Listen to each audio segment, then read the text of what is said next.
We're not talking about the best of them. We're just talking about the rest of them. Not the worst parts, but the best parts. And the best parts we have. The best of the rest.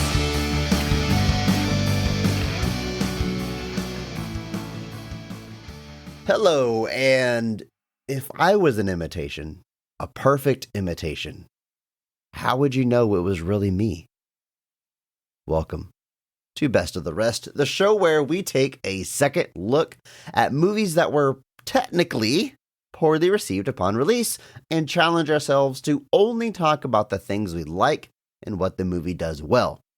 This week, we are talking the 1982 film, The Thing. My name is Chris Logan, and I am joined, as always, by something that looks and sounds exactly like my co-host, Andrew Williams.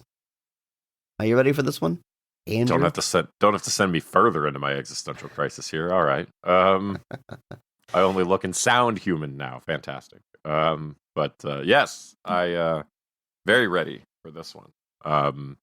Real tough episode. It's gonna be a hashtag PP, but we have to power our way through this one. Dig deep and somehow find nice things to say about one of the greatest science Thing. fiction movies of all time. Well, what's your history with this movie? I mean, we talked about John Carpenter before. I know you're a big John Carpenter fan. It's obvious already you're a big fan of this movie. So when did you first see it? Is it something you revisit often? Probably about once a year. I have that moment where I'm kind of like, I should watch The Thing. Typically when it's like really cold outside. I was gonna say like first snow, you gotta put on The Thing. There's like, the first day that it hits 0, you're kind of like, all right, it's time to watch The Thing.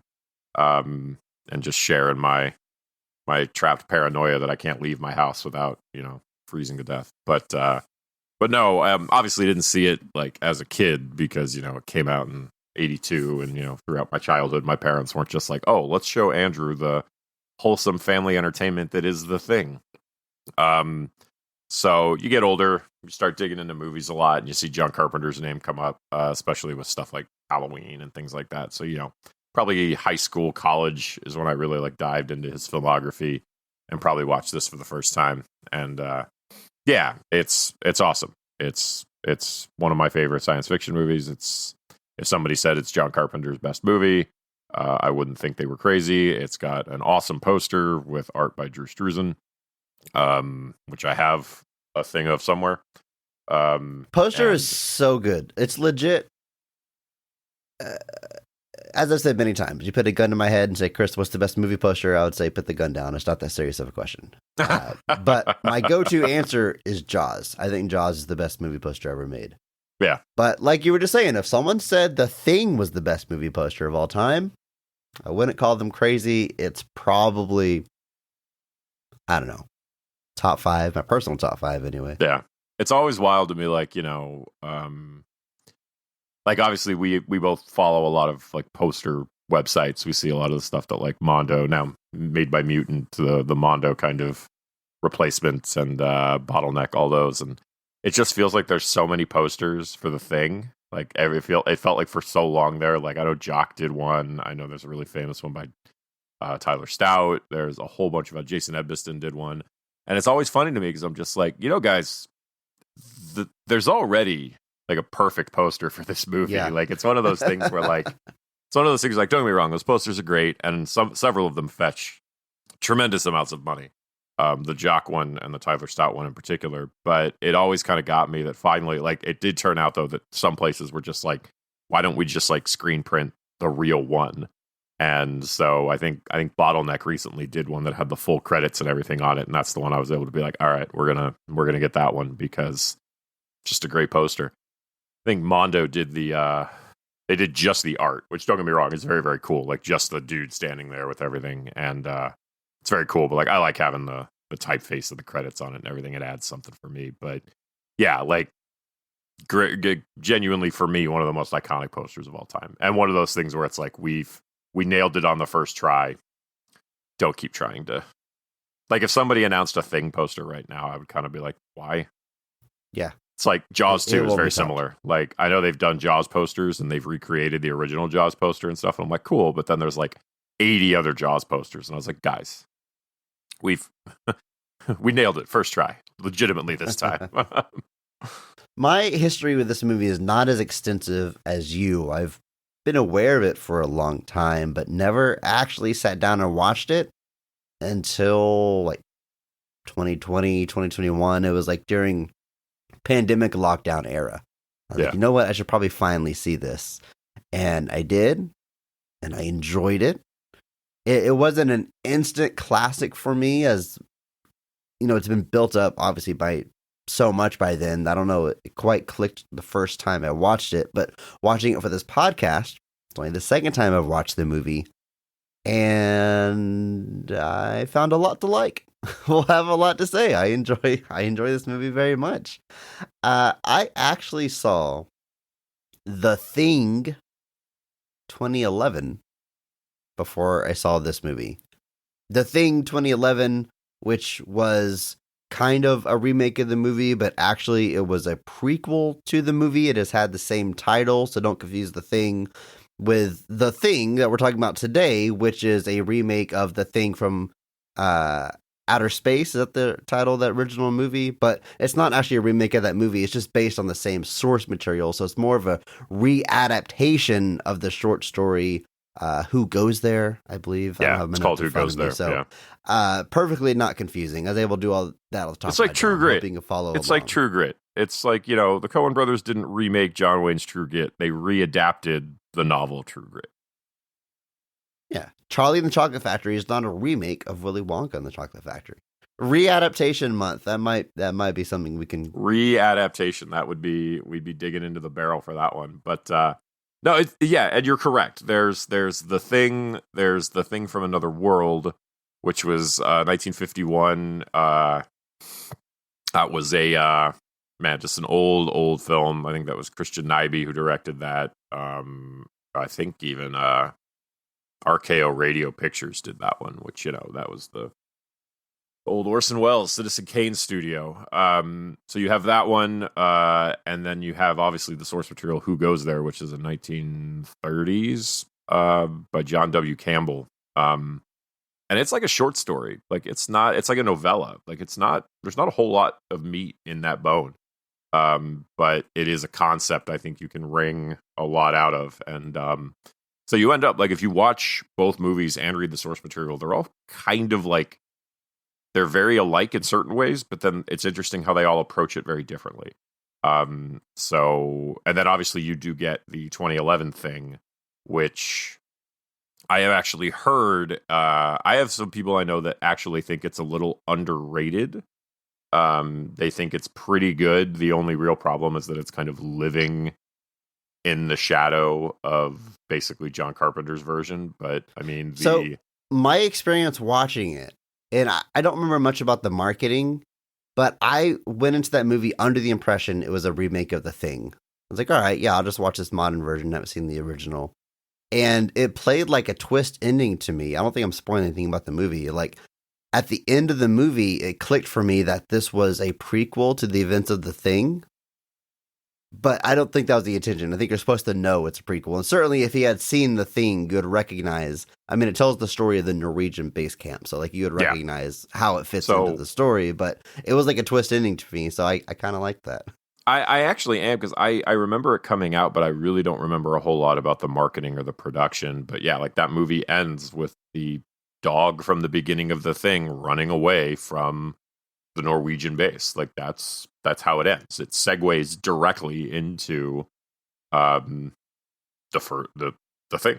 It's a direct, like, literally, like, you can watch them back to back. They take place in that amount of time. And like I said, I have friends that believe it's underrated. They think it's not bad, and so I have not rewatched it in some time. Wanted to keep my mind clear for this one, but the short story of the production of that one is that it was made as a love letter to this movie, complete with gnarly practical special effects and creatures. The studio panicked, took the movie away from the director, and filled it with CG, like literally covered the practical effects with CG creatures because they thought modern audiences wouldn't be into the practical effects. And now it's known as the crappy CG version of The Thing, but we were this close to something really cool. And that original version with practical effects, like it like doesn't exist. They can't release it if they want to, I believe. So yeah, it's kind of like it's kind of like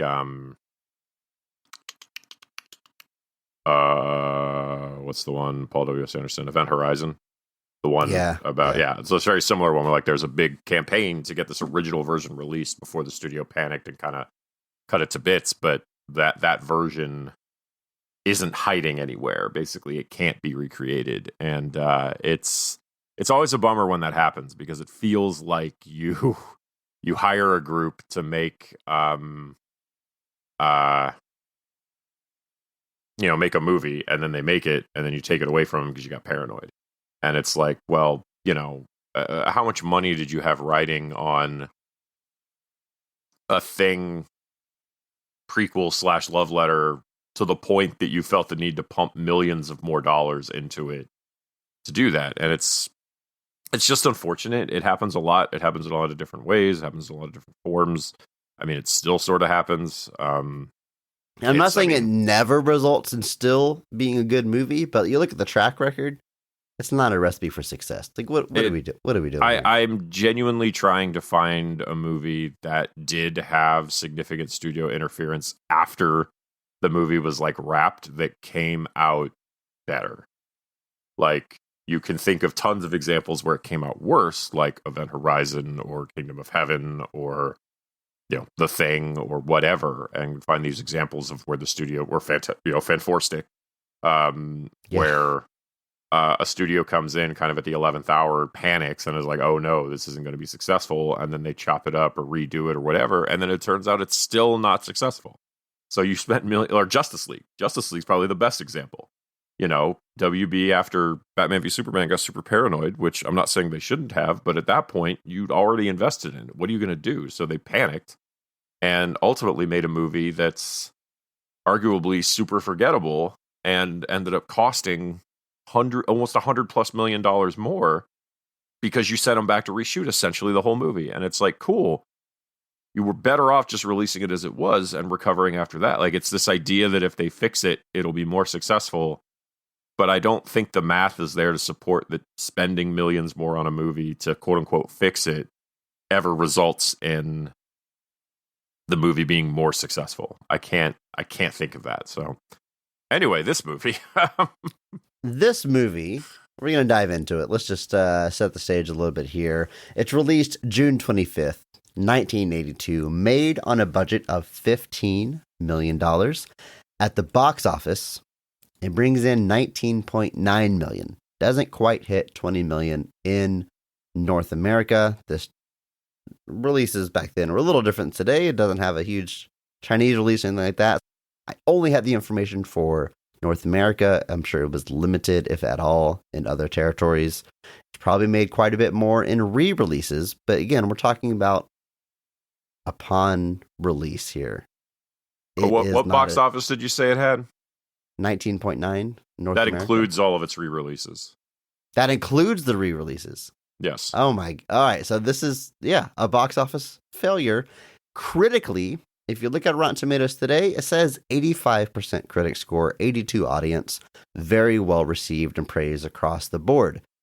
But you look at when those reviews are coming out, even on the critics side, it is almost entirely reevaluations in modern reviews. Now, our theme for the month is technically, the movies we're talking about this week were poorly received upon release. We talked about it failing at the box office, but also critically, this movie gets panned upon release. Somewhat notorious. It's become kind of part of the legend of this movie. So I hopped on mrque.com, a website I've talked about in this podcast before, movie review query engine, and I looked up some historical reviews for The Thing. Here's one from someone we all know, Roger Ebert, gives this film 2.5 stars. Not the lowest rating, his scale's out of 4 stars, but it is not exactly a kind review. It starts off by saying, "The Thing is a great barf bag movie, all right, but is it any good?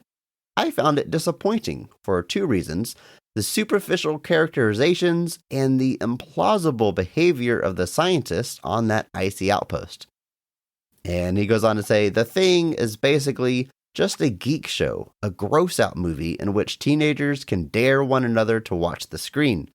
There's nothing wrong with that. I like being scared, and I was scared by many scenes in The Thing, but it seems clear that Carpenter made his choice early on to concentrate on the special effects and the technology, and to allow the story and people to become secondary." I mean, that's just writing off the whole movie as it's all shock value, right? It's all about gross out. Here's another review from Vincent Canby. This is published in the New York Times, and it's even harsher than Ebert's. "John Carpenter's The Thing is a foolish, depressing, overproduced movie that mixes horror with science fiction to make something that is fun as neither one thing or the other. Sometimes it looks as if it aspired to be the quintessential moron movie of the 80s. And he ends the review by saying, "The Thing, which opens today at the Rivoli and other theaters, is too phony looking to be disgusting. It qualifies only as instant junk." Man. And it really doesn't stop there. The Thing from Another World, one of its actors, Kenneth Tobey, and its director both also criticized this film. I think Nyby was quoted as saying, "If you want blood, go to the slaughterhouse. All in all, it's a terrific commercial for J&B Scotch." He's like, it's Tobey singled out the visual effects, basically said they were so gross that it basically like took you out of the movie and made it a whole different thing. There's kind of insane, and then the reaction is felt other ways too. John Carpenter apparently lost the job of directing Firestarter because of The Thing's poor performance. His previous successes had kind of got him a multi-film contract at Universal, but they bought him out after this movie came out. And people will say that like his output after this is not the same as his output up to this, and I don't want to go that far. I don't think that's fair, but it's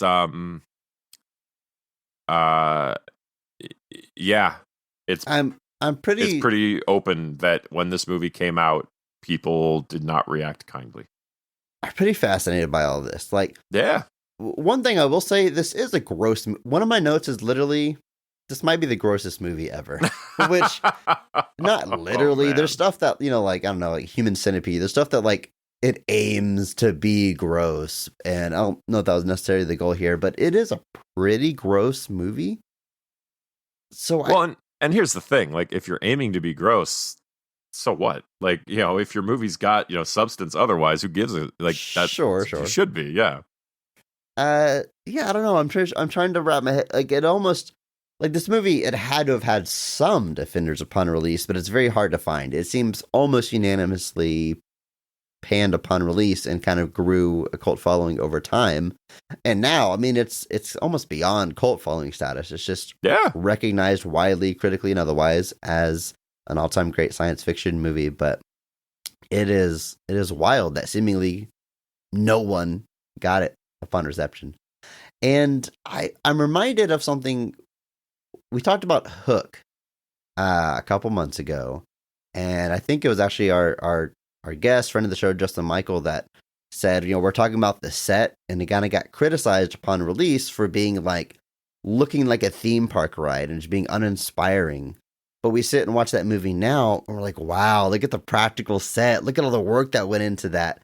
And it's like, well, at the time it was made, all sets were practical, so it didn't stand out. Mm-hmm. And I think there might be something similar going on here. Like, we can, especially this day and age, and the movie received a critical reevaluation. It didn't take that long for it to start happening, but this day and age, we're just conditioned for CG and green screens and uninspiring effects. That alone, we can go back and like, wow, this is really refreshing. But again, at the time in 1982, it's not going to pop the same way because everything's practical effects. Everything's made that way. But then, to me, there's that layer beneath that of like, both those reviews I was reading, like, dismiss the characters and plot and story as no substance. But I think the movie has a lot to say, and there's been a lot of reevaluations on like what this movie says about society, about men. And don't get me wrong, like I think a lot of it maybe, John Carpenter wasn't trying to write maybe a metaphor for like toxic masculinity or anything like that. I think he just, by logic, it was all men there. But by having an all men cast, you're inevitably going to say something about men, and the fact that they resort to paranoia and violence so quickly. There's a lot of messages to be found there. There's a lot of opinion pieces written about this, about the message, and I think it works on every level. Whether you want to really dive into the psychology, whether you want it to be a gross out movie, whether you want it to be like a fun thriller, it's just everywhere I look, I'm like, yeah, thumbs up, 10 out of 10. Let's go. Yeah, I agree. I think it is interesting hearing them dismiss the plot, because that's it. It seems almost entirely focused. The negative reviews feel heavily focused on just like how gross it is and like how nasty it is. Like they don't really, and then they just dismiss everything else. They're basically, and I guess like if you think all the effects are super gross and there's nothing to back it up, I guess that's why you think it's bad. But it's been interesting watching it back and seeing that kind of real time change. But yeah, it's shifted, and I think that's definitely part of it. And like everything tends to be CG, and there's a lack of practical effects now, and I think that's certainly part of it. But at the same time, I think eventually people realize that like, yeah, these effects are super gross, but like, how hard was it to do that? Like how, the fact that it's so off-putting and it's all practical, eventually it shifted and kind of people suddenly kind of were like, that's actually really impressive. Like it's actually insane that you were actually able to do this in such a way with just practical effects to make it so uncomfortable. And then, like you said, you get the reevaluations of the story where you kind of look and are like, oh, like there's all these metaphors that you can imply from it, and just the deep paranoia and the kind of nihilistic approach. I think eventually we kind of turn the corner and we're like, oh, there's actually a lot to really, really like here. And yeah, I'm glad we turned around on it. But yeah, at the time, people, it felt like, it's actually kind of funny. I think it's one of the seasons of Stranger Things. They have this like nerd teacher at their school who kind of got, kind of their kind of mentor / protector at their school. And he's like watching The Thing with a date at some point, and he's like super jazzed about it. And I was like, you would be the guy in the 80s that was like, man, The Thing was great. Yeah, it's kind of wild to think about, really looking back and just seeing how the tide kind of shifted on that. The movie's written by Bill Lancaster. Now, before this, wrote The Bad News Bears, which, what a 1-2 punch, right? Tragically, he did die pretty young. He's only 49, passed away of a heart attack in 1997, so the credits, rather short filmography, but, I mean, 2 bona fide classics in there, impressively. Yeah, I mean, Bad News Bears, The Thing, also Bad News Bears Go to Japan, and also apparently wrote an earlier draft of the Firestarter movie, assumedly, I guess, when John Carpenter was involved. He kind of brought in Bill from that as well. But like I said, he very much died young, only 49 years old when he passed. It's weird to see that he was born in 47, died in 97. Just the math there, I was like, man, he's the same age as my dad, basically. But very tragic. But yeah, like you said, 2 bona fide classics to his name. And it could have been a third one if Universal didn't panic. We could have gotten the Bill Lancaster, John Carpenter Firestarter movie. And as we've been talking about already, the movie's directed by John Carpenter. We have to talk about John Carpenter back on our Ghost of Mars episode.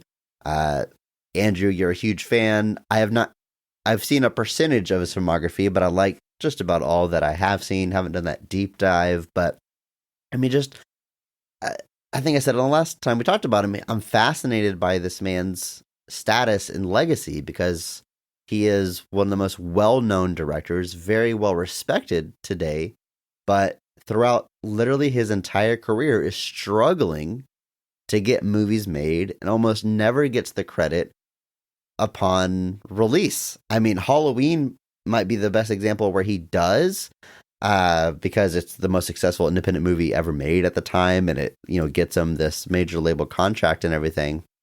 But he also, that becomes a franchise on its own that he receives almost nothing for and has had a complicated relationship with it ever since. So even in that regard, his biggest success, it has this big asterisk with it. But still, we can all sit here and be like, yeah, he's deserving of a lifetime achievement. He's one of the greatest of all time. But never really had that moment where he was just given the reins.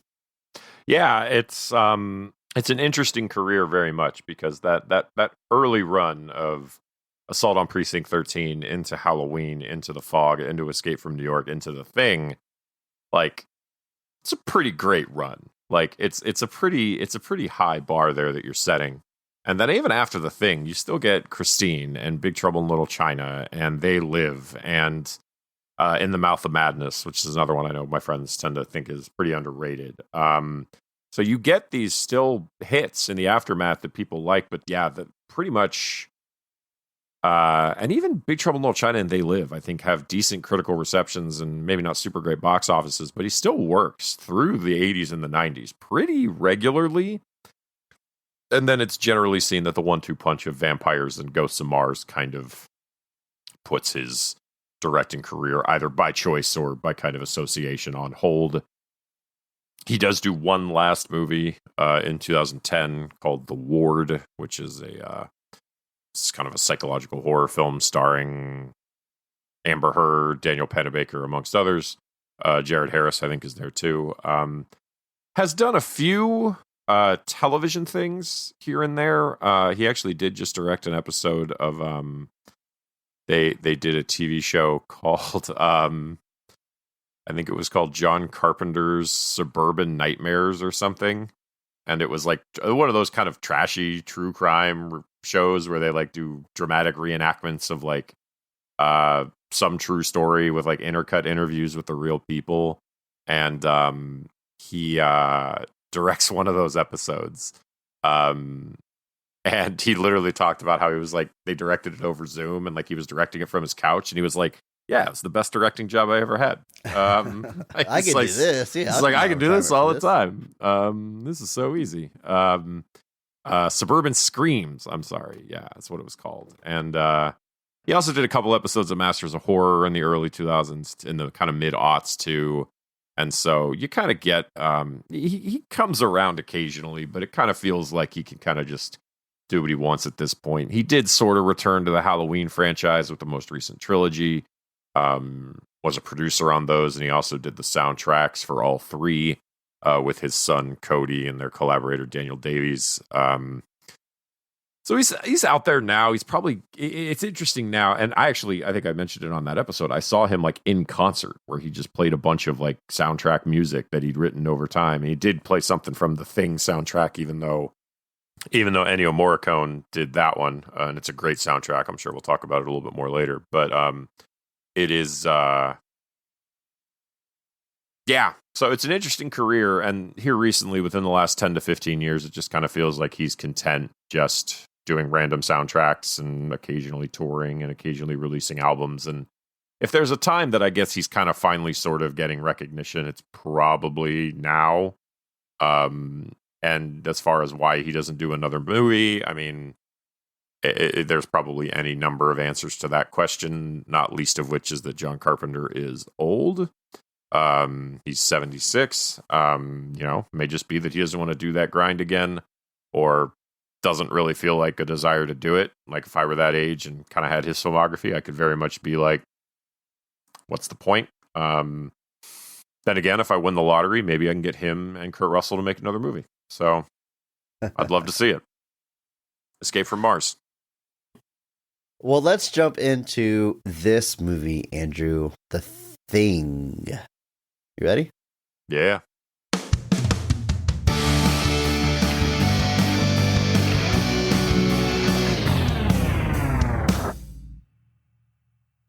At an American research station in Antarctica during the winter of 1982, two members of a nearby Norwegian research facility chase a dog onto the campgrounds and are killed in their desperate attempts to eliminate the dog. Some of the Americans, led by R.J. McCready, investigate the Norwegian camp and find it burned to the ground with no survivors. They recover a burned, mutated body and bring it back for examination, and the truth is soon revealed. The Norwegians uncovered a spacecraft in the ice and inadvertently unleashed a life form capable of assimilating any living creature and perfectly replicating their appearance. Like you do. Now, members of the research crew must desperately try to identify which of them is human and which ones may be a thing. I love the simplicity of the title of this movie and the fact that we don't have an official name for this thing. Because why would we? Why would these characters know? It's just a thing. Look at it. It's a thing. I love it. Yeah, it's simple, to the point, and it's exactly what you'd probably say in that moment. It's a heck of a plot, man. That's like just you kind of forget that like they full on like find a spaceship in this movie. Like it's exactly what I was gonna say. Like, I've seen it twice, and watching it this time, I was like, I know there's a spaceship, but I think I know that because of the 2011 movie, because they go into the spaceship. I'm like, we never see the spaceship, right? It's all implied, but no, there's a big old spaceship in the ice. They are, yeah. Very much. It looks like a matte painting, which it probably was. But anyway, it's there's a lot going on here for a movie that's got a pretty condensed runtime. Ultimately, it's under 2 hours, 109, I think, with all said and done. So I mean, on the shorter scale. You know, these days, you'd make a movie that was twice as long. But yeah, wild. Well, first thing we're gonna do is talk about this cast, as we always do, and we're going to start with the high point, best casting, best performance of the film, because every episode, we recognize one person who goes above and beyond the call of duty, that they actually elevate the quality of the entire film with their performance. And we recognize that person by giving them the Mark Strong Award. Andrew, kick us off here. Who is getting your Mark Strong Award for The Thing? I got to go straight to the top. You think about it, there are some great performances here. Don't misunderstand me, but it's Kurt Russell as R.J. McCready. Like to me, there was no question. He's very much the star of this movie. He is front and center of this whole thing. He has to carry the bulk of this kind of increased paranoia over the course of the film, and you see him start getting slowly unhinged more and more. I know who I am, things like that. But he does a fantastic job with it. I love Kurt Russell. He's great in this. He's great in pretty much everything that he's in. Obviously, Escape from New York, him and Carpenter before this, even way before he did any of that stuff, when he was in things like The Computer That Wore Tennis Shoes and The Strongest Man in the World and stuff like that. I don't know if I mentioned it on our Ghost of Mars episode, but I was watching Big Trouble in Little China with there's a John Carpenter, Kurt Russell commentary. Pretty much any movie that John Carpenter and Kurt Russell did together, there is a version of that movie out there that includes a commentary track of just the two of them watching the movie. And every single one of them is wonderful. The one for this one is great. The one for Escape from New York is great. But the one for Big Trouble in Little China is really great. But at one point, John Carpenter is talking to him and he says, he's like, I never saw that computer movie you did. And Kurt Russell is like, what? You never saw The Computer That Wore Tennis Shoes? Come on, John. That's like Citizen Kane at this point. Like they're just laughing and having a great time together. And they filmed that commentary in like 97. So it's like 30 years after Kurt Russell made that movie. But anytime those guys are together, they just do really, really fun stuff. And just hearing them reminisce about them is really, really wonderful too. So you haven't watched this in a while, I would watch it, and then I would watch it back with their commentary if you are capable, because it's just great. Those commentaries, unfortunately, I think are mostly limited to the discs, except for Big Trouble in Little China. If you go to Movies Anywhere the commentary track for Big Trouble in Little China is there, oddly, with the two of them. Which I don't know why they don't do that all the time. Like, it's just another audio track. I don't understand. One of the biggest losses as we move away from physical media is the lack of audio commentaries. They're the best. Yeah, I just truly don't understand why you don't still put those on digital. Like, it's just literally, it's just another audio track. What's the problem? Anyway, Kurt Russell is great. He's fantastic in everything he's in. Obviously, after this, would still go on to have an amazing career, obviously, with things like Tombstone, Backdraft, the uncredited voice of Elvis and Forrest Gump. Just great stuff. But here, I think he's doing a great job as the center of this story about deep paranoia and claustrophobia and cold. Just very cold. Have we talked about Kurt Russell in this podcast? I don't know. I don't think so. Maybe. It's weird. I'm trying to think.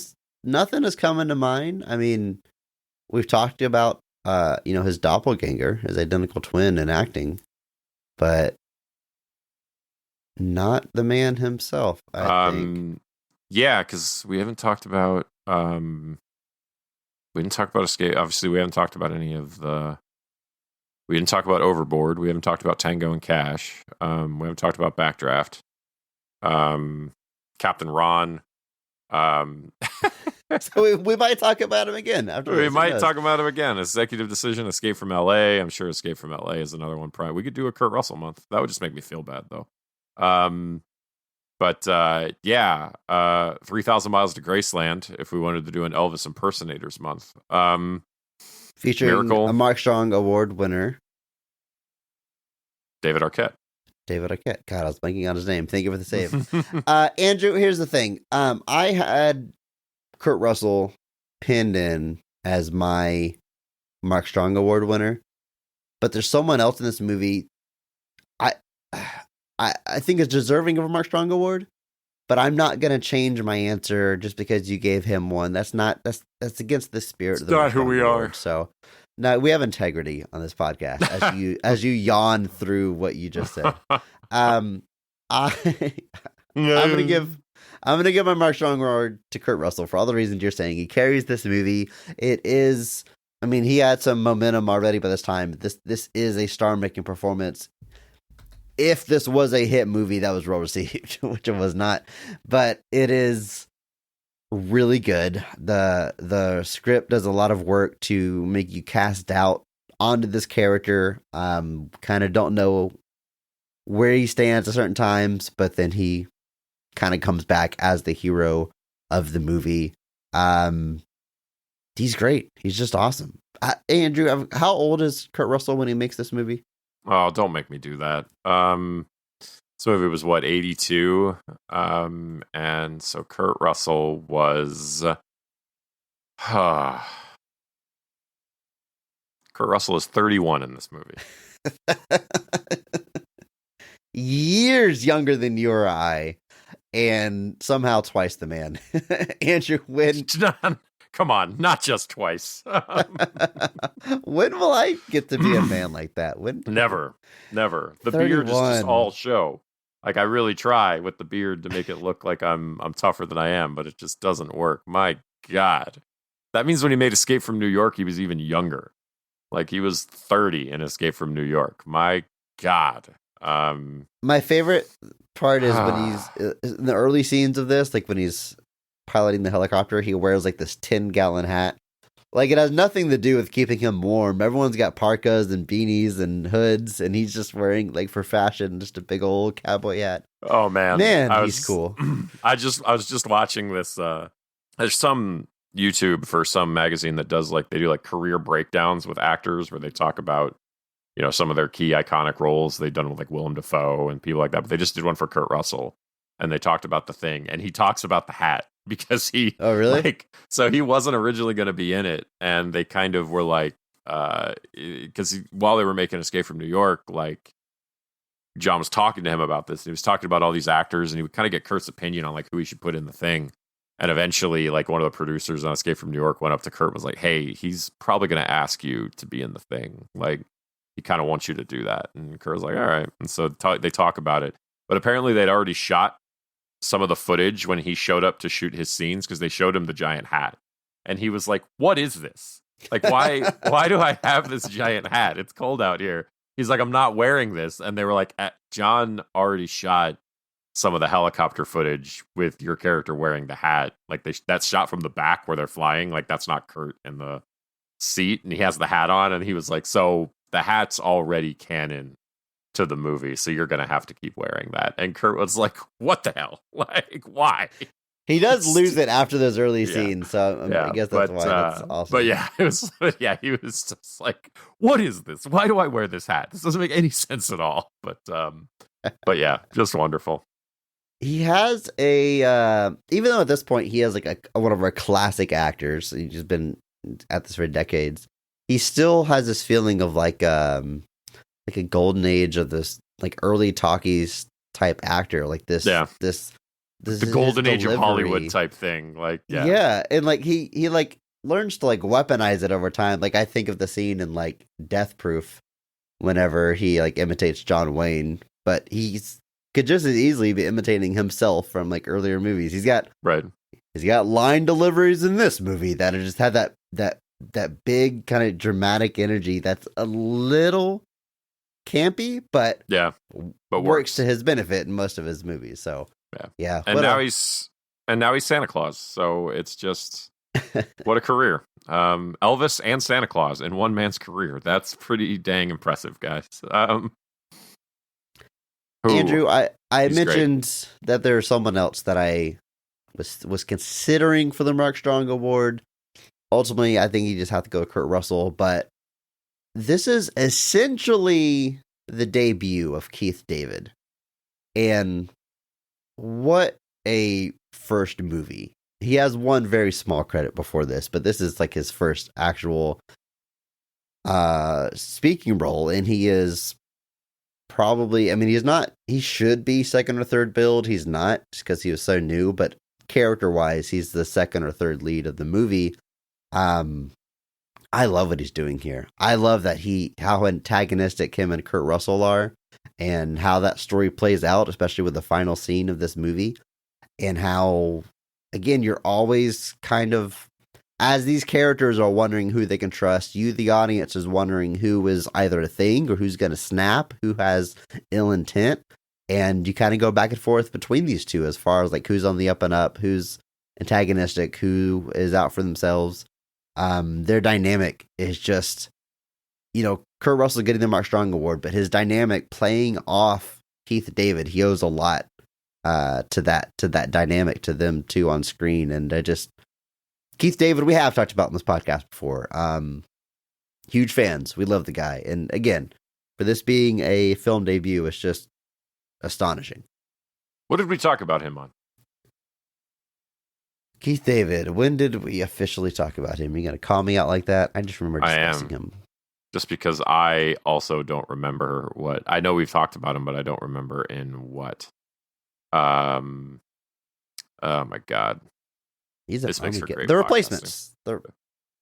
He's barely in The Replacements. He's like in that for like 30 seconds. Is that all we talked about him on? I feel like there was definitely something. That's just my link that was purple. I don't even remember him in The Replacements. So that he's like the spokesman for the striking football players. Like he's like literally in it for like a scene. But I guess that was probably all we needed to talk about. Go on a tangent and talk about Keith David. I mean, I would. It works for me. But anyway, Cloud Atlas. That's Atlas. What it was. Okay. Cloud Atlas. Okay, Cloud Atlas. That makes more sense.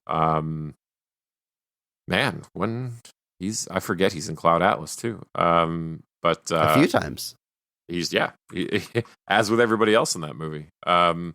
But anyway, yeah, we talked about Keith David. He's great. There is no, he's fantastic. He's obviously in this. He gets a bit of a rapport with John Carpenter because he does come back for re-teams with him in They Live, where he has the very famous alley fight scene with Roddy Piper. Yes. That has been pastiched, parodied, homaged to great effect in a variety of different media. And just always out there, like just a character actor. And like I remember him from like bit parts and things like The Nice Guys, where he plays one of the thugs. Slug sounds wrong. One of the henchmen. Obviously, he's just great in everything he's in. I probably mentioned it in the episode. He's in the 6th season of Community, the show, like where most people would be like, oh yeah, the first 3 seasons are great and everything after that's bad. Like he shows up as like the de facto 6th member or the like sort of 8th member of the group in the last season. And he's just so perfect. Like every joke he has is great. He stands out. Like all these people are like legacy characters of the whole show. He like comes in and just stands out almost immediately, and it's perfect. He has a whole big conversation where somebody like they're sitting at the tables and somebody says the word black, and they all look at him like concerned. And he looks around and he's like, "What? Somebody said black, so you need me to make sure that it's okay?" He's like, "I have a brain the size of Jupiter. I'm nobody's 4th Ghostbuster."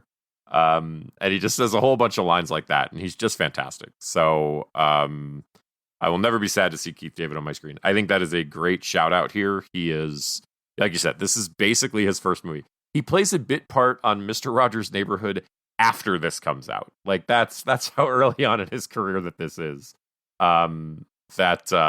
He's doing guest appearances on shows after having a sizable role in a major film. And you got to wonder if this movie had been a massive success, what does that do for Keith David? He's still done just fine for himself. Don't misunderstand me. But like, I think if this were some smash success on all fronts, he might have found himself shooting up the credits list pretty fast. But he's fantastic here. He is one of our survivors, or is he?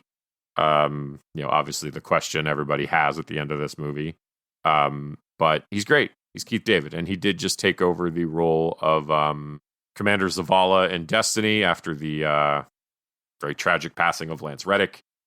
He kind of was brought in for that, and it was one of those things where I'm like, well, if we can't have Lance Reddick, Keith David's about as fantastic a replacement as possible. So I'm into that. Tremendous voice work too. I was about to say, like, he's narrated like a ton of WWE documentaries. Like he really has he? Yeah, that's awesome. I was thinking, like, obviously Todd McFarlane's Spawn. I think we've talked about him doing the voice there. He's the voice of the president in Rick and Morty, which I love anytime his character shows up. I'm reading through his credits here, Andrew. Did you know that he's the voice of Goliath in the Gargoyles animated show from the 90s? I haven't watched that show in so long. It's probably obvious if I go back and watch it now. I think Goliath is like the main guy, I think. He is. That's Keith David. He's like the leader of the Gargoyles. While he was doing Spawn, he was also doing Gargoyles. Or was he? Is there a crossover there? Yeah, 94 to 97, and then Spawn. I guess it's right after. But yeah, he's Gargoyles. He's like the main guy. Also the main guy on Spawn.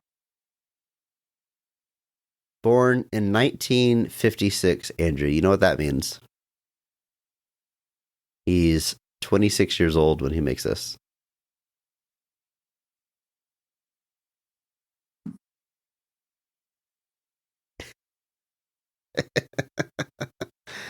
It's depressing, really.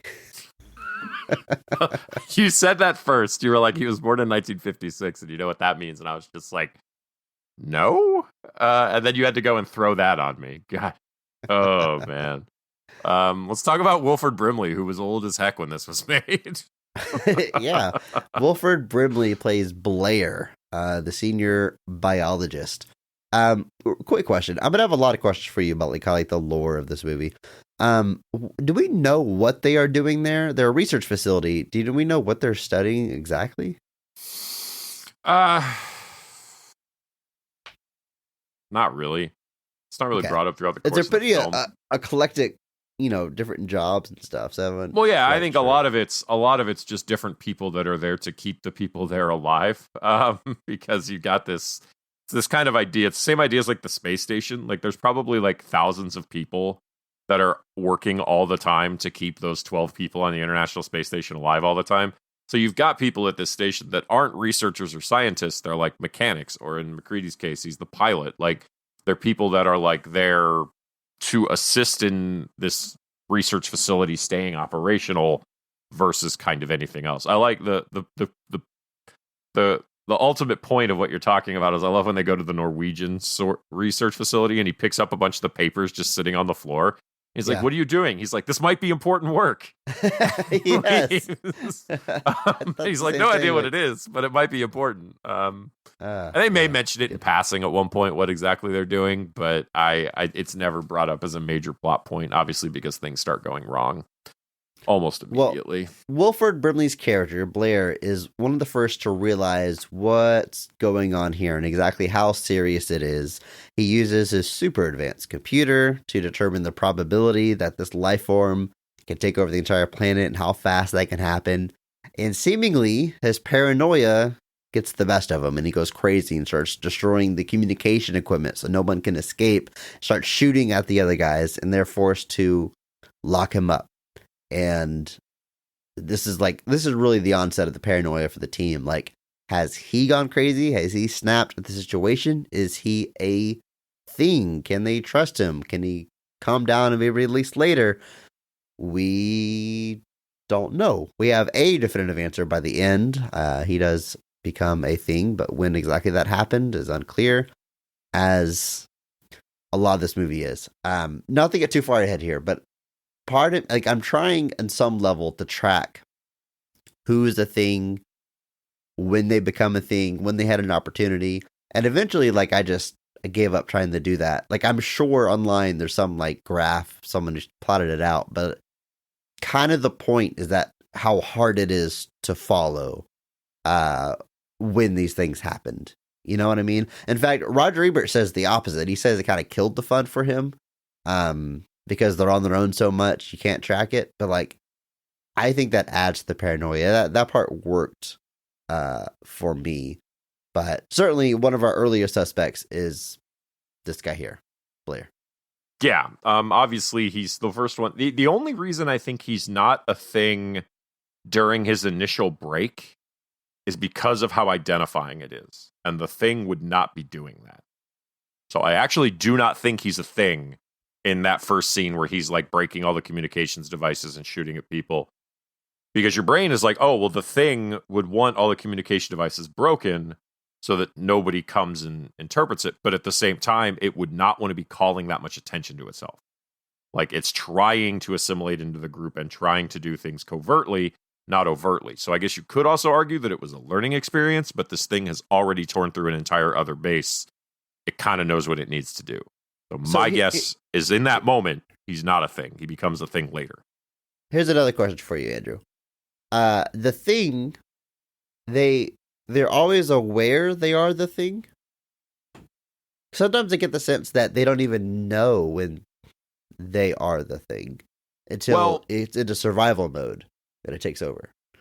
It's possible. That's another thing that's never made expressly clear. It's it says a single cell is all it takes for the thing to eventually take control of you. So is it a process? Is there a point where the thing takes control and it just continues doing what it's doing? That part is pretty vague as far as do they know? Are they aware? And they seem to imply that it's aware because there's that scene later where Kurt Russell's the thing would be upset that I was doing this, but it doesn't want to call attention to itself. So it's not going to try to fight me over what I'm doing.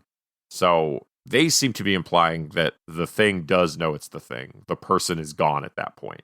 The thing just has control. And I think, you get infected. There's probably a point where the switch happens, I would assume. Because if it's a single cell, it's going to take time before it controls everything. So you probably don't even realize you become the thing until you are the thing. And then at that point, you're gone. So... Great performance, though. I realized I kept getting sidetracked because this movie is so fun to talk about. But Wilford Brimley does a great job going psychotic. I like the performance a lot. It's very good. Obviously, Wilford Brimley, known by many for his diabetes commercials, but probably also Cocoon. Guess how old he is when they make Cocoon? Which is about a bunch of old men that are over the hill and don't have high quality of life anymore. Oh no, is he under 60? He's 51. Which means when they make The Thing, he is 48. God, he looks so old.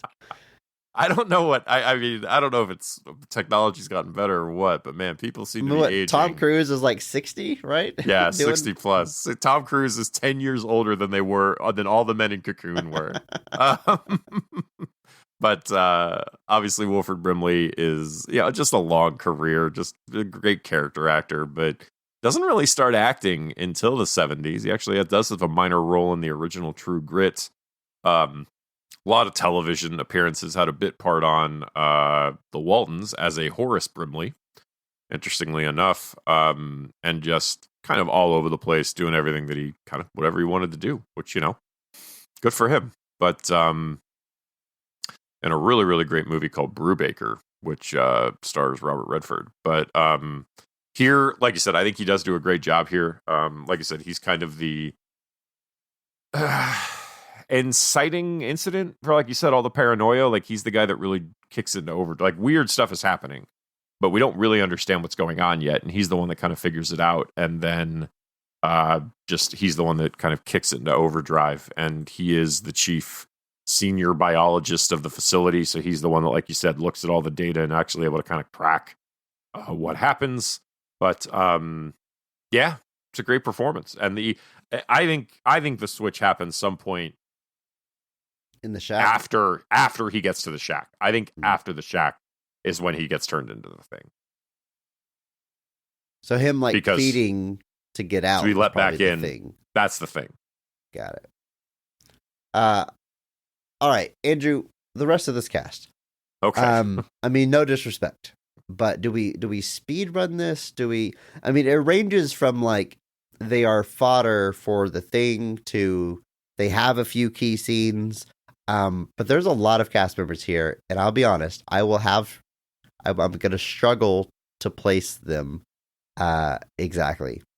So thankfully Wikipedia is nice enough to list their job along with their name, which is going to be very helpful.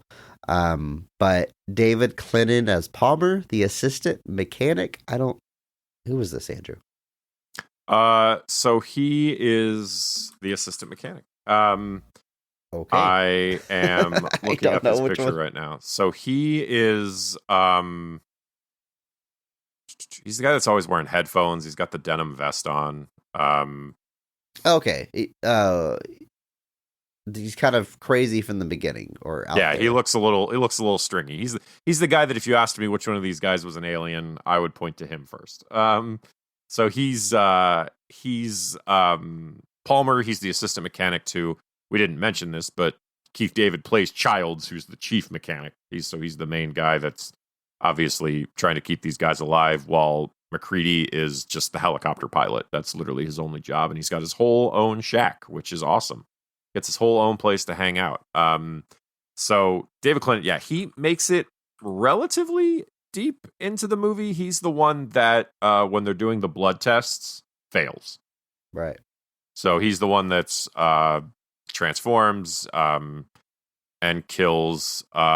His head splits in half and bites the head of Windows. Yeah. Windows, who's the radio operator, played by Thomas Waits, who is a relatively minor role, but he's the guy that's endlessly in the radio room getting berated by people for not being able to contact anyone because they think he'll be able to do something.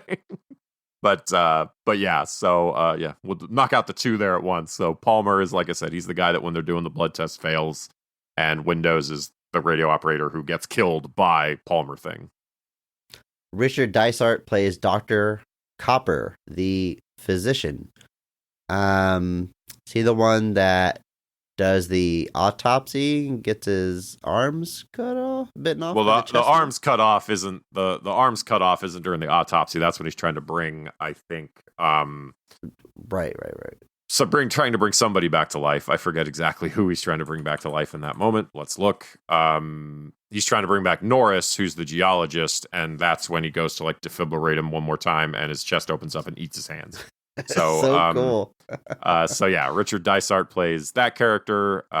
He's one of the older guys too.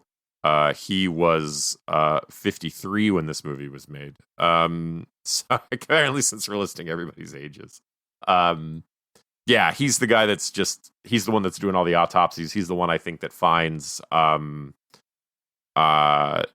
the No, it's Blair that autopsies the remains and finds that they have a full set of human organs, so never mind. But Copper is the one that actually suggests testing the infected blood against the uncontaminated blood, and that's when they go to like the locker and they find all the blood's been drained out. Okay. How about Charles Hallahan as Norris, the geologist? I'm drawing a blank here, Andrew. Let me remind myself who he is. I think he dies early on. Maybe, I don't remember. Let's find out. Even I can lose track of some of these guys. So Norris is one of the ones who goes with them to the spaceship. He's the one at the spaceship that's not Kurt Russell or the other guy. And So clear. Norris is the one that like estimates that the ship has been buried for over 100,000 years. And during the thing where they are debating if they're going to allow MacReady back inside, and then he's holding them all hostage with dynamite, he's the one that has a heart attack and looks like he collapses. Oh, okay. And then he's the one that when Copper is trying to defibrillate him, Norris thing eats his hands. Cool. Okay. How about Peter Maloney as George Biddings, the meteorologist? I believe he is the one that after they do all the blood tests. No, he's not. He's somebody else. So difficult. I thought he was the one that was tied to the chair for a second there. He is not. He's the one with the beard that's balding. That doesn't narrow it down. Goes at MacReady with a knife and he gets shot in the head? No, that's the dog handler, Richard Mazer. God. But at least I remembered that. Let me see if the wiki helps me here.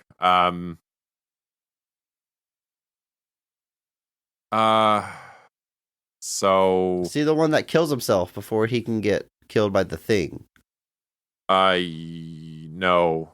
So he gets.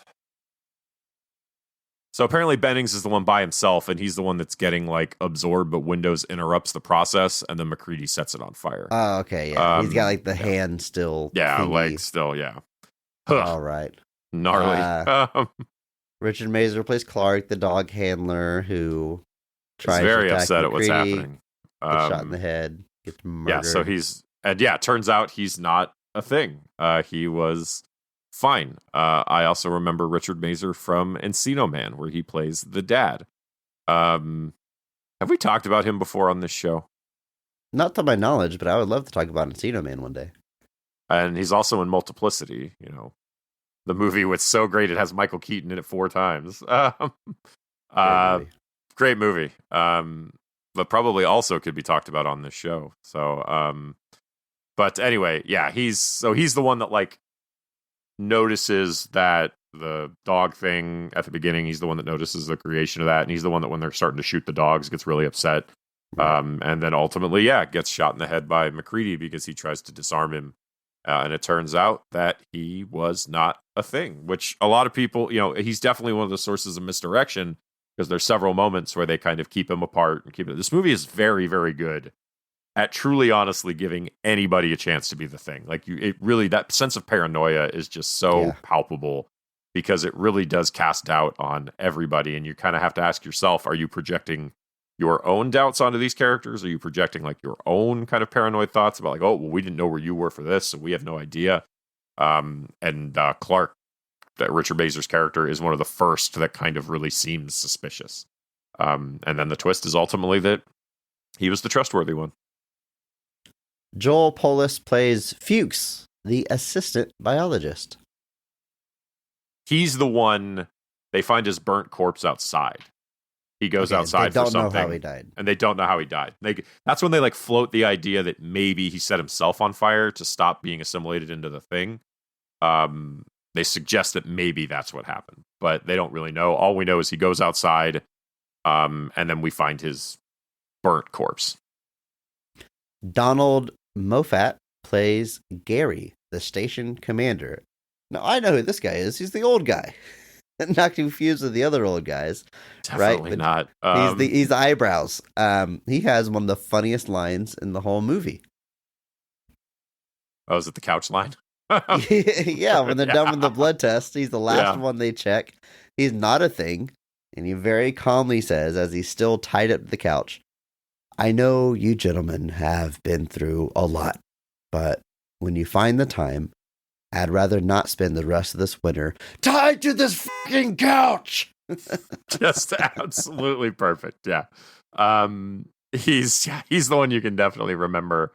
No problem. No problem at all. Is he the guy from Hot Shots, or am I just confusing him because of the eyebrows? Which guy in Hot Shots do you think he is? The guy that like puts the handkerchief in his ear and it comes out the other ear. That's Lloyd Bridges, man. Damn. So I'm just confusing him because of the eyebrows. Apparently, yes. I was like, dude, you better not be confusing this guy with Lloyd Bridges. And Well, you I just did. totally did. Guess who Lloyd Bridges is the dad of? Jeff Bridges? Yes, he is. Yeah, I was trying to do the ages in my head. I'm like, is he really old enough to be his dad?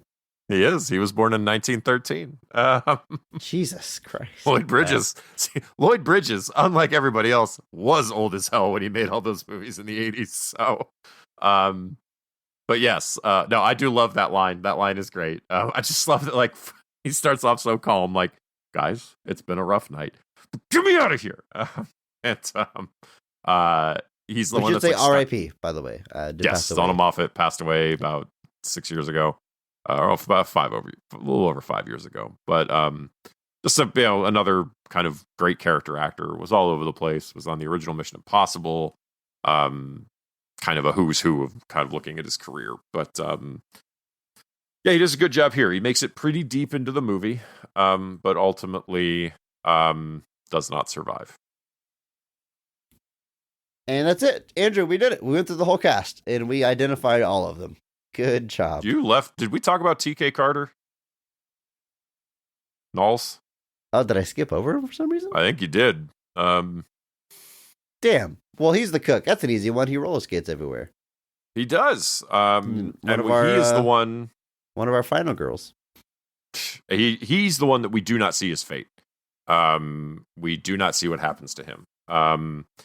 He is kind of with them at the end because it's McCready, Gary, Knowles, and Childs, I think, at the end. But that's when Gary gets killed and Knowles disappears. And there was apparently a scene that kind of explained what happened to Knowles. And that was going to be a scene that very outrightly he was going to choose to commit suicide instead of get absorbed by the thing. Like, that was going to be one of the scenes, and that was going to be what he did. But it got cut as they got the script closer to completion. And I think it is included, though, in Alan Dean Foster's novelization of the film. Those are always weird. Like, back when movies all got novelizations, apparently that still happens. Like, I talked about how, like, Halloween Ends has a novelization that I bought and haven't read yet, but, like, all three of the new Halloween movies have novelizations, and apparently that's still a thing that happens, which is just wild to me. I guess it's easy money. The story's already written. You just Basically some journeyman writer is given an earlier copy of the script, turns it into a book, and then they publish it. And I don't know. Like, I've heard the Batman Forever one is actually really interesting because it's using one of those earlier scripts with a lot of the cut scenes. Yeah. So I might have to hunt that one down. But anyway, so Knowles, TK Carter, he's the guy that skates everywhere. And then also kind of, like I said, we see Gary die. We do not see Knowles. What happens to Knowles? We do not find that out.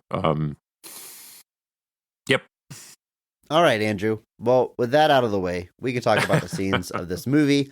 Of course, we're going to start with the best scene of the film, or at least our personal favorite. So, Andrew, in your opinion, when is this movie firing on all cylinders, and what is the best scene in The Thing?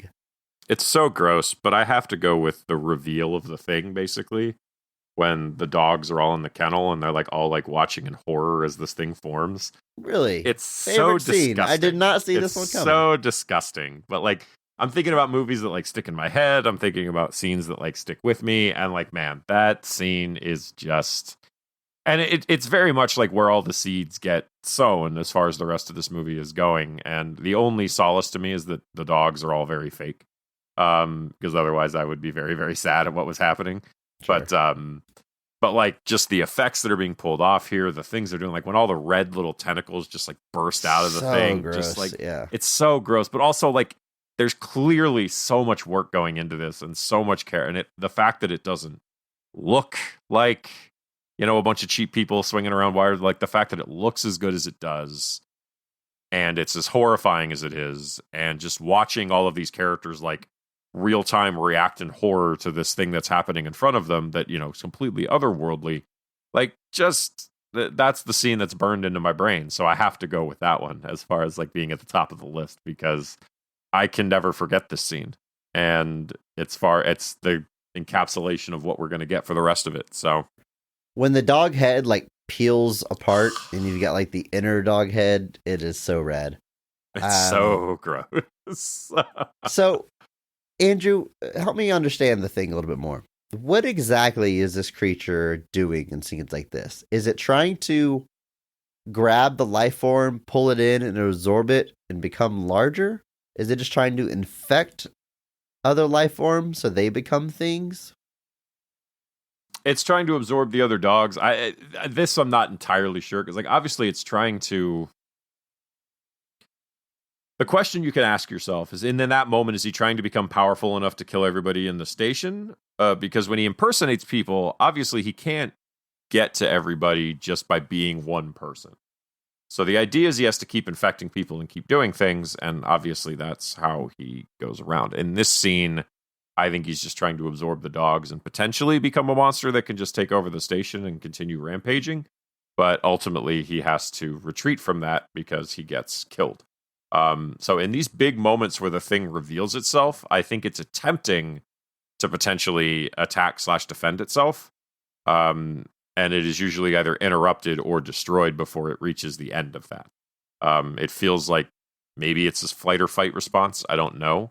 But that's kind of how I've seen it. Like in that moment, he was trapped. So he's like, I'm going to absorb these other dogs. I'm going to be able to break out and be able to continue on what I'm trying to do, which is infect the entire world. Yeah. Yeah. One thing I love about the scene is that when they do all come to start shooting it and trying to kill it, it tries to escape by like reaching for the ceiling and pulling itself up through the ceiling.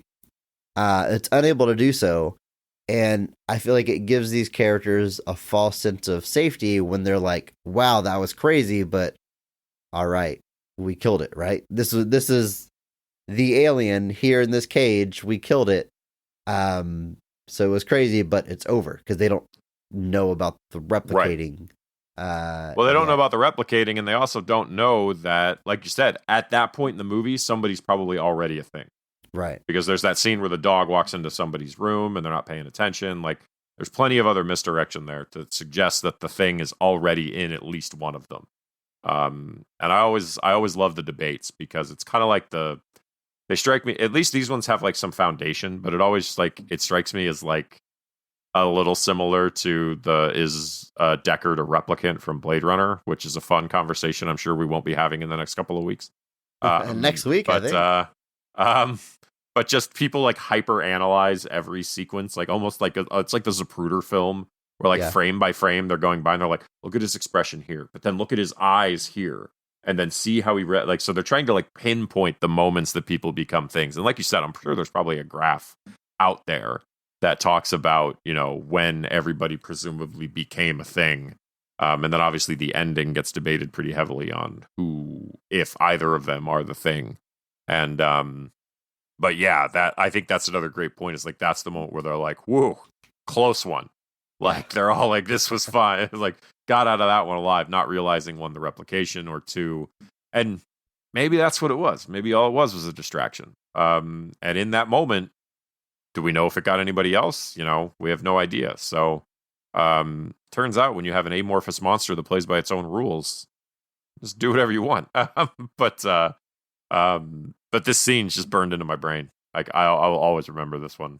And so for me, it's kind of the first big, like, because it's the moment the movie kind of reveals itself. Because like you have these moments leading up to it with like the deformed corpses and things like that, and you're kind of like you're getting there. Like the tension is building, something is weird, you're not sure, and then this is the moment where you're like, oh, we're all screwed. Like there's no there's no coming out of this one. That's the moment where like all the characters should be like, we're not leaving here alive. That doesn't happen obviously until much later, but just I love this scene. It's great. I didn't see it coming, Andrew, but it's obviously a worthy pick. It's a great scene, very memorable, and for all the reasons we're talking about, it's kind of our first introduction to the gross stuff and what this movie has in store for us.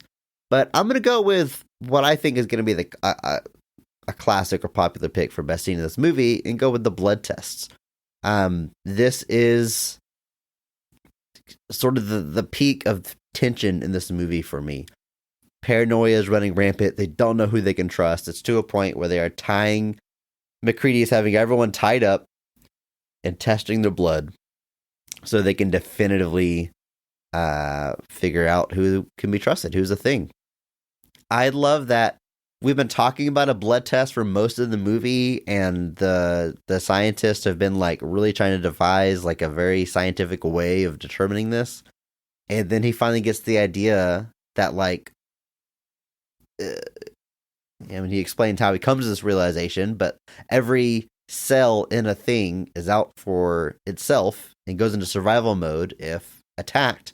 So he's simply going to apply heat to someone's blood, and if it reacts, they're a thing. I love the simplicity of that. And there's so much tension here, though, because we don't know for sure if this test is going to work. But on the other hand, like, I've seen a movie before. Someone's going to be a thing. Like, it's going to happen. It's coming, right? It's coming. Yeah. So the tension, the distrust is getting sown like even further because he's tied them up. They're talking trash to each other. He tells I'm gonna look at my list of names here. He tells Gary, the leader, he's gonna test him last. I love it. And for all the gross things in this movie, slicing a thumb open is one of the hardest things for me to watch. That is something about that, like when he slices it and squeezes it out. But the moment where he puts the hot wire into, God, I'm gonna give up on saying their names. Palmer, thank you. Into the petri dish with Palmer, and it like just leaps out like a giant hand coming out of it, and the blood falls, and we know he's a thing. He's got no reason to hide anymore, so he starts transforming, and the terror of like being tied to a couch with this thing that is revealing itself. It's insane. It's insane. I mean, this scene goes from Absolutely 0 to 60. It's so good. I love the scene. And then, of course, the big kill afterwards where his head opens up and eats windows. It's gross. The effects are awesome. They're awesome in a way that, like, it doesn't look real. Like, I can see this. We've talked about before. Like, I see this, the work that goes into it. And that's what I love. It is a bit campy. Some people can say it's cheesy. But it still works, and it doesn't undercut the terror. Like, it's good enough that the scene still plays out the way it's supposed to and has the right effect. It's just a really good scene and a really good movie. Yeah, it's fantastic. I was hoping you'd pick this one because this is the other scene, obviously. Okay. It's top of my head.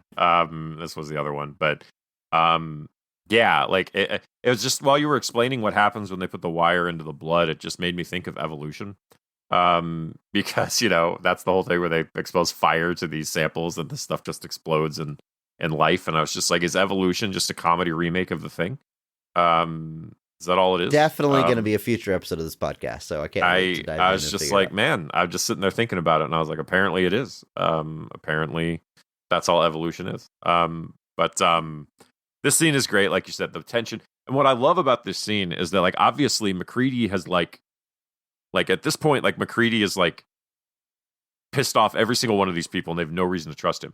But yet, as people are being cleared, they're like standing next to MacReady to like look at who's left. Like the moment where Childs gets tested and he's clear, it like cuts and he's immediately standing next to MacReady with a flamethrower with like out question. Like at that moment, like the paranoia of like, I guess at least the truth now, we know we all at this point, these people are who they say they are. But we still don't know who this is. So in that moment, the paranoia of the unknown overrides the kind of genuine paranoia of the known.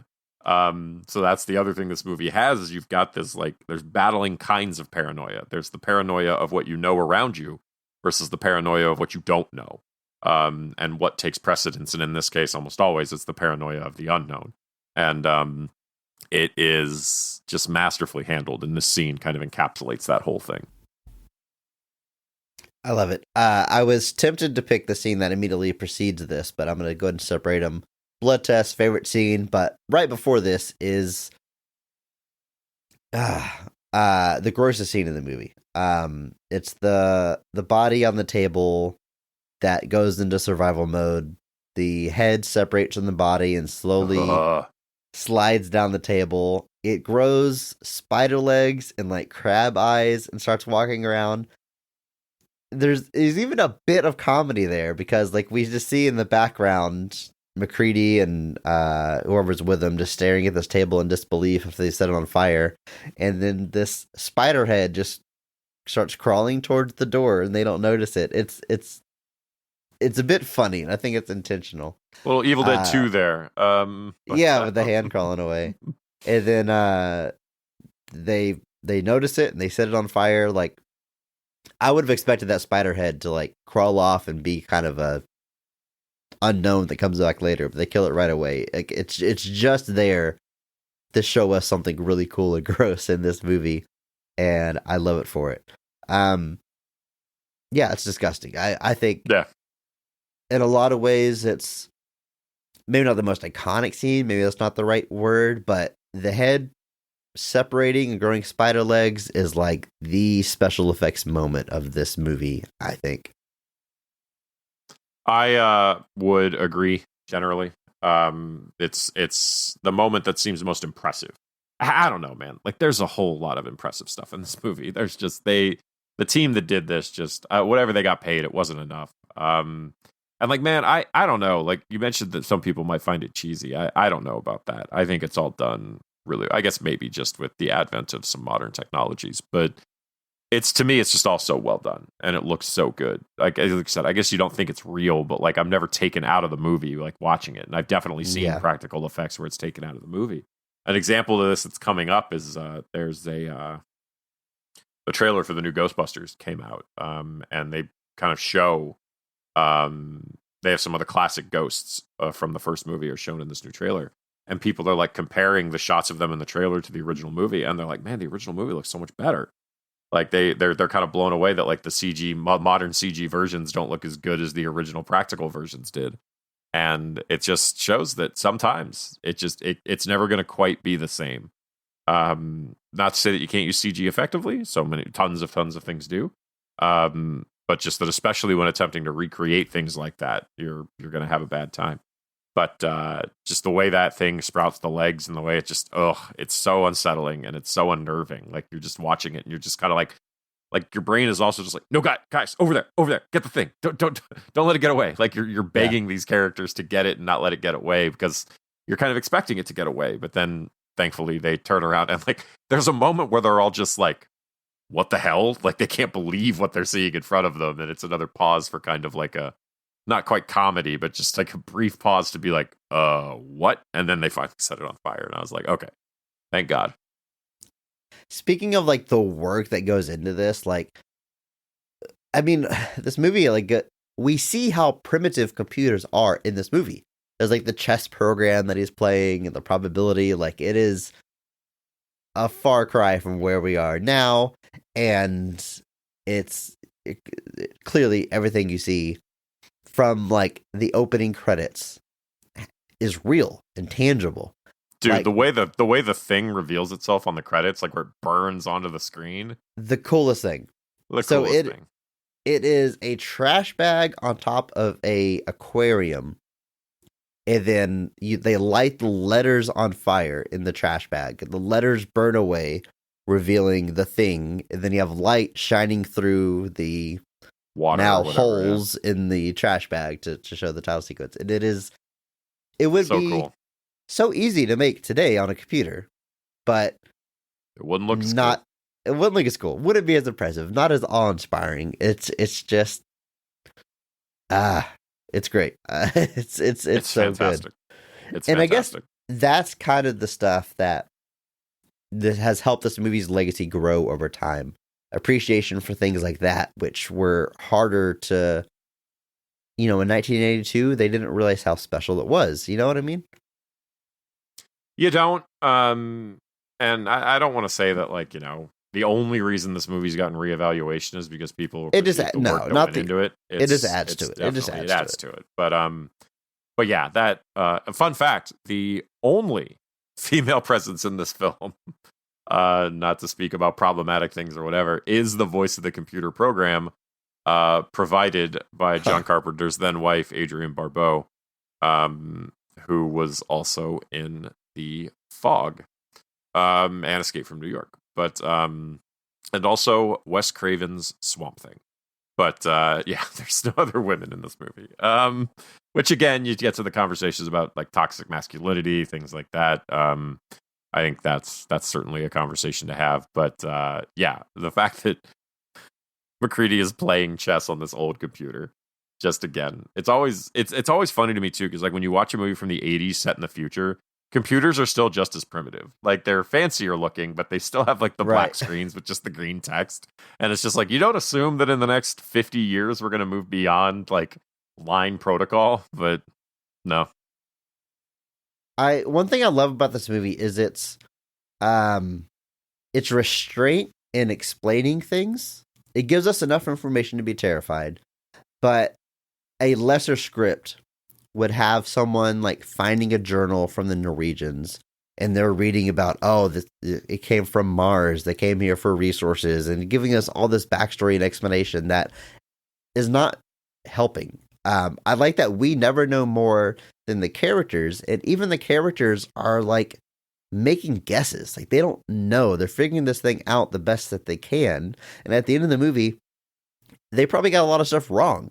Like we still don't know exactly a lot of the details that go with it, but they're just making their best guess. And one of my favorite scenes is McCready is figuring this out, and he's explaining to them his understanding of it, in that it can be a perfect imitation of us, and it just takes one cell and it replicates. And they call him out on it, especially a child. He's like, I'm not buying into all this. He keeps saying voodoo nonsense. Like, how does it do that, McCready? And he goes, I don't know, because it's different than us, because it's from outer space. What do you want from me? Like, I don't know the science of this, but like, it's from outer space. That should be all the explanation that you need. Like, we don't understand how it does it, but I'm telling you, based on what I've seen, this is what's happening. Right. And like at one point, it's trying to build like a small flying saucer or something like that. So there's a whole thread of this thing just wants to escape. It just wants to get out of here. Like it's not trying to actually take over the world necessarily. But then when they destroy that, and they basically, because that's why the Blair thing steals the generator and stuff, because it wants all the parts. And then they destroy it, and then they kind of are, and then at that moment, basically the thing is like, well, I got no way to get off of here, so we're just gonna. Because for a long time, I think it truly is, the thing is just trying to survive.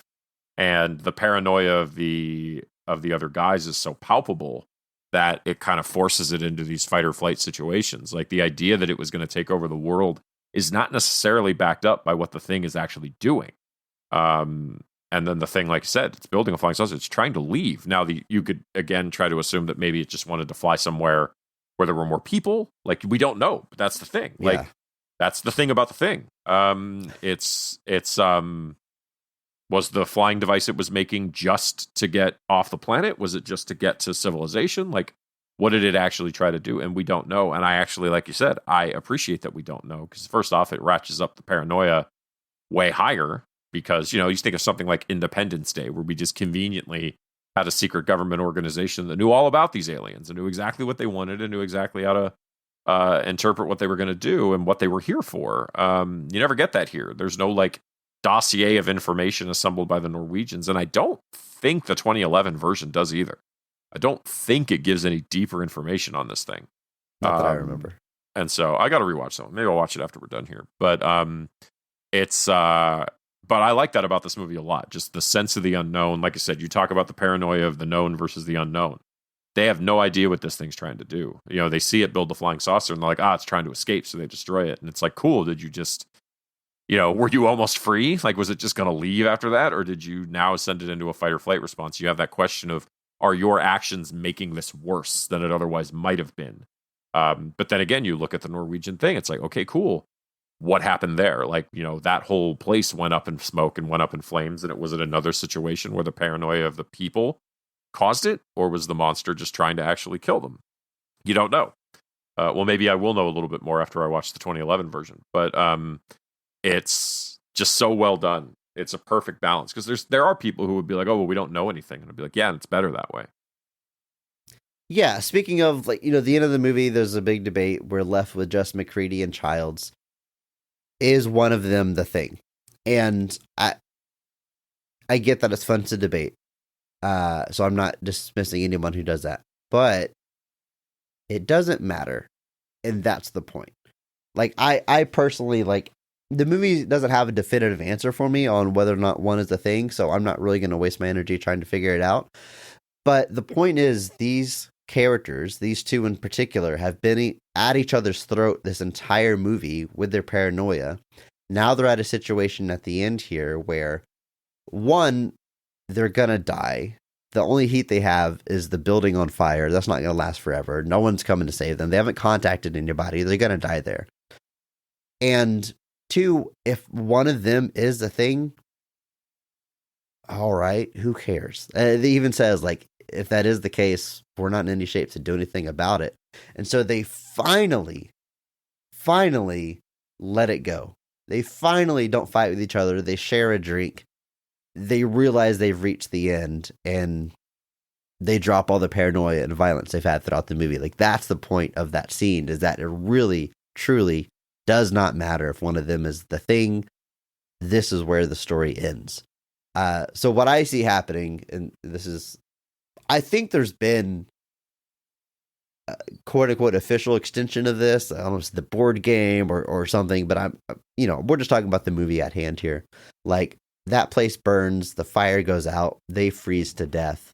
The thing has to still exist in some form or another, because it's in every single drop of blood, but it's going to freeze in the Antarctic, and it's going to be there until the next group of humans comes along and starts the whole process over again. Yep, it's a rather bleak ending, is how I see the end of that. Right, and there was, I think, a fan theory that, like, the drink that McCready gives Childs is actually like gasoline, and, like, if he drinks it and just reacts normally, then McCready knows the Child's the thing. There's all sorts of theories on the ending, but they're all that. They're just that. They're just theories. They're just ideas. I think John Carpenter went on Stephen Colbert recently-ish, and he asked him, he kind of asked him point blank. He's like, is one of them at the end of the thing the thing? And John Carpenter went, yeah, I know, and didn't say anything. Like, I loved it. He was just like, yeah, I know. I could tell you definitively if one of them's the thing at the end of the thing, but I'm not going to. He's like, I know the answer to that question, but you don't need to know the answer to that question. And I just respect that immensely, to be like, you know what? I know it's been 40 plus years at this point, but I'm still not going to tell you if one of them's the thing. Because like you said, it doesn't matter. It doesn't matter to the end of that movie. They're both not surviving. So the thing is still there in the burning wreckage, and it's going to survive one way or the other. And, they mentioned that there was several different endings shot. There was a more straight up shot where McCready gets rescued and they determine that he's not the thing, and he thought that was super cheesy. And so there was an ending without Childs where you don't find out what happens to Childs, things like that. So I think the ending they went with is the best ending. I think it leaves it on exactly the right note, given what the themes of the rest of the movie are. You leave it on just that. If neither one of us is getting out of here alive, but who knows if one of us is the thing. And if we are, it doesn't matter. There's been some continuations. There's a board game that I own that I've never played, because, of course, friends are hard. There is been some comics published. I always kind of take those with a grain of salt because it's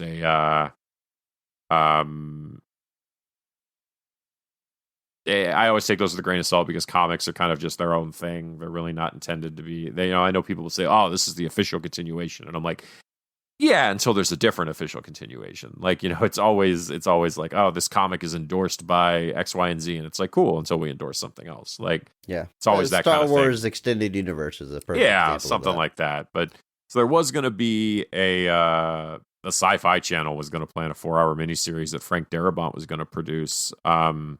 That was going to follow a Russian team who discovers like the remnants of the Thing, and then MacReady and Child's bodies, and then it was going to move forward into the present at the time, and that ended up never going to. That never went anywhere, and kind of leads into the development of the prequel film. And then I know they just described that there was a sort of going to be a sort of a remake. That we've not seen anything of yet. And then there was a video game in 2002 that was released that I believe Kurt Russell sort of returns for. And apparently it is decently received, and it was endorsed by Carpenter. So a lot of people I've heard do enjoy that video game. It's probably available on Steam platforms or things of the like. Or things of the like. So the story's been out there. It's one of those weird things where like it feels like people kind of want to go back to it. And people have asked in that same interview with Kurt Russell where he talked about the big hat. I thought it was ridiculous. He talks about it. He's like, he's been asked lots of times, like, because there's a theory that the Metal Gear Solid games, the character being called Snake was originally just supposed to be Snake Plissken. Like the Metal Gear Solid was intended as a Snake Plissken game.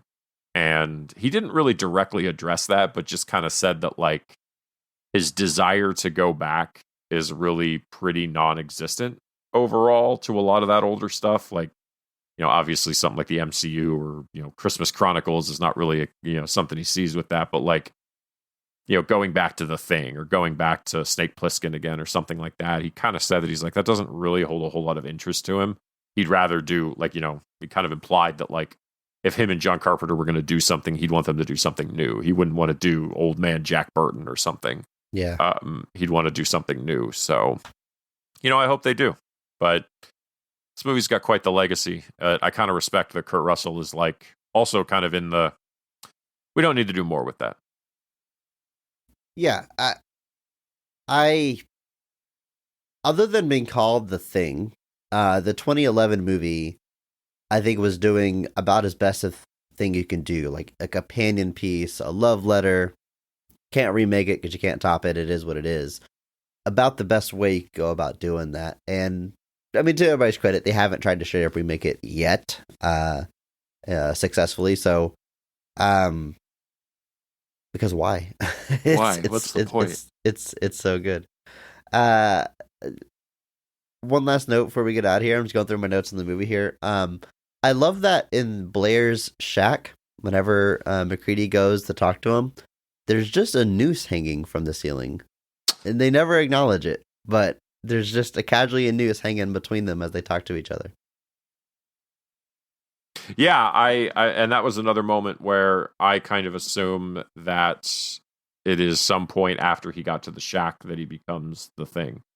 If anything, it might have been Fuchs or whoever was the Thing at that point going to the shack and turning him before he managed to kill himself. Because it looked like that's where Blair was headed. Then again, leading more into my theory that Blair is not the Thing when he is put into the shack, but he is by the time he leaves. Well, he definitely is by the time he leaves. Right. Because he by the time he builds force. the UFO, I think he's the Thing. Yeah. He's just trying to get out of the site himself. He's not the Thing. He just doesn't want to be there. He's like, I got to get out of here and I can't use this helicopter. Anyway, the noose I think is telling because it says to me that Blair was about to kill himself to stop from becoming part of the cycle and then got stopped. That's what that says to me. Before he completed that, somebody interrupted and he turned into the Thing. Or maybe the Thing was inside him already and that's just when it took hold. Who knows? But that's the one thing they do play fast and loose with, is like, if you get infected, how long before the thing takes hold? Now, Blair very much sees kind of in real time, so it's probably not very long. But yeah, I do love that that's just there and not mentioned. We got bigger problems, man. Maybe the thing was the friends we made along the way, Andrew. Childs is the friend we made the whole way. And that might have actually honestly been a thing that told McCready, don't call attention to it, but the fact there's a noose in there and nobody used it, that's pretty telling. So you got to think that might have also been part of why McCready was like, no, you get to stay put.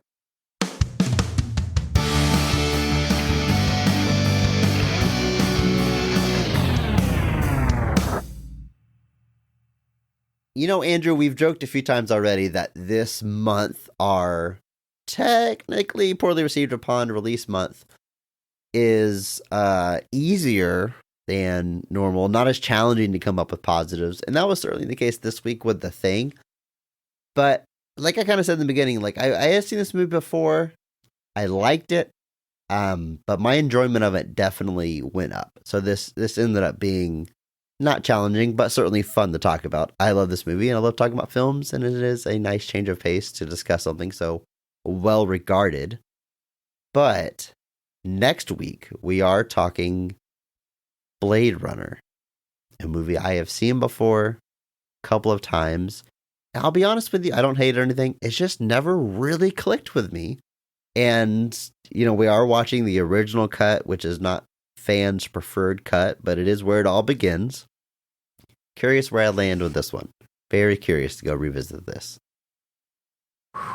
Guys, the podcast rides on this, so if next week doesn't go well, then it's the end. I'm just saying. No, I love Blade Runner. I have not watched the theatrical in some time.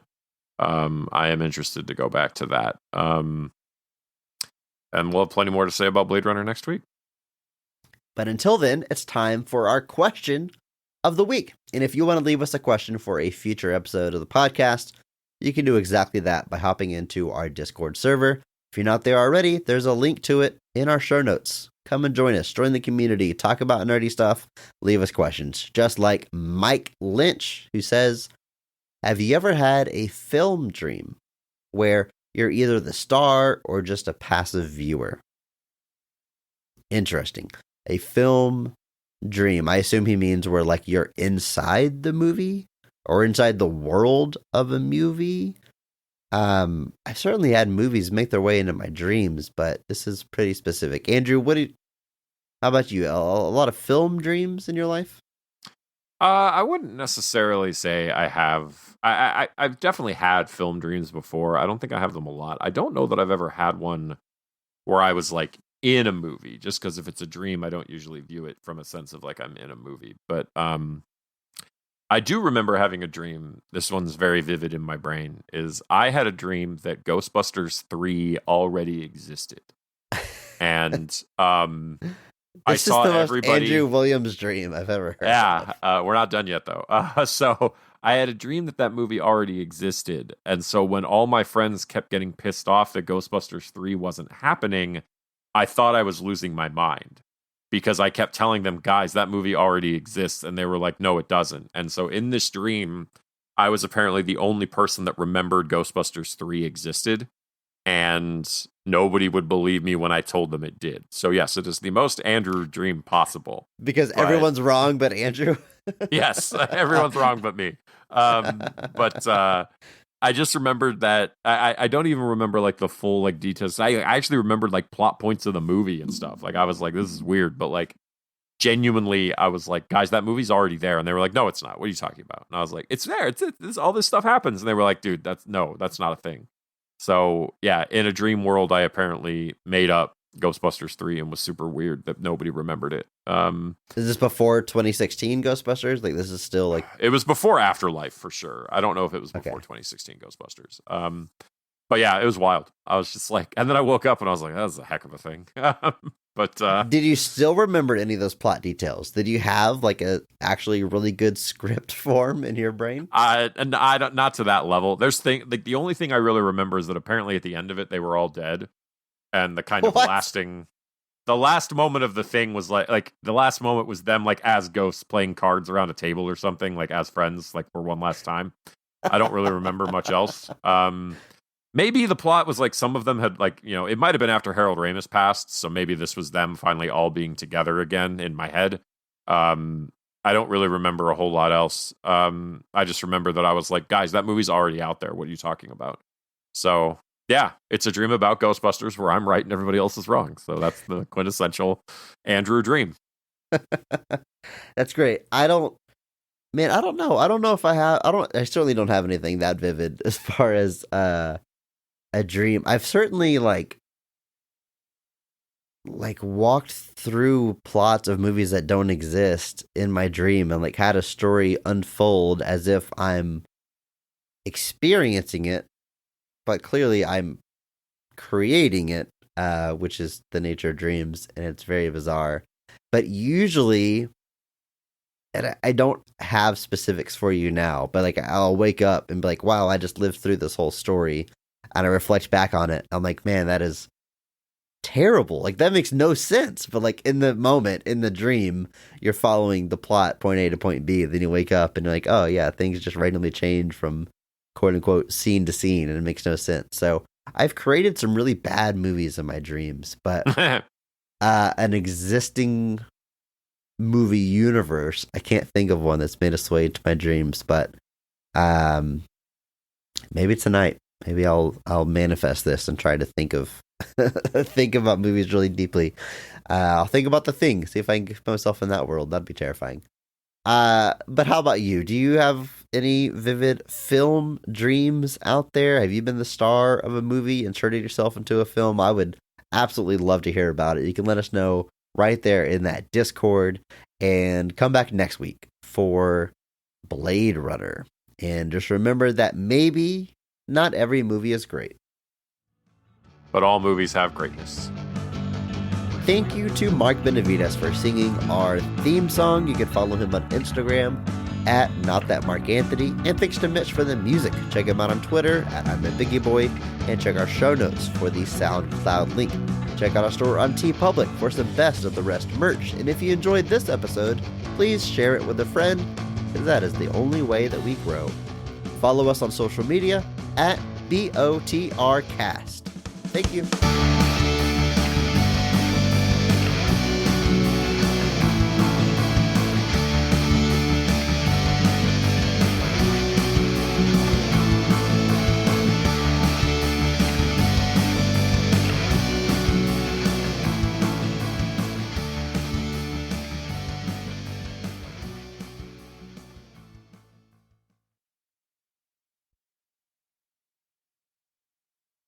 At an American research station this is a hard sentence to say.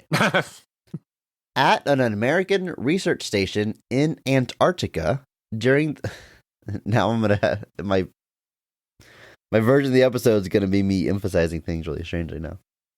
Let me try one more time.